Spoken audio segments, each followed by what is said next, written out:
Bueno, pues por nuestra parte, un numerico más y esperamos que hayan disfrutado de esta pequeña muestra folclórica. Con este numerico nos despediremos. Sí que quisiera pues, agradecer, antes de finalizar, pues han estado representantes de la Corporación Municipal y otros partidos políticos. Mañana ha estado nuestro alcalde, Álvaro Moreno, ahora sigue aquí Raúl, sigue también Maribel. Y bueno, pues siempre es agradecer su compañía y su sensibilidad y su cercanía a esta casa, ¿no? Entonces os agradecemos vuestra compañía, eso en primer lugar.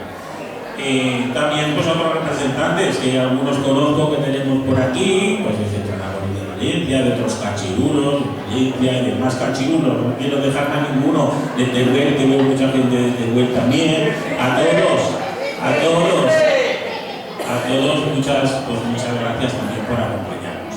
Y bueno, pues nos vamos a despedir y nos van a permitir pues, que tengamos en esta última jota un pequeño recuerdo pues, a unas víctimas que lamentablemente fallecieron en este terrible incendio que sufrió Valencia hace 2 semanas aún.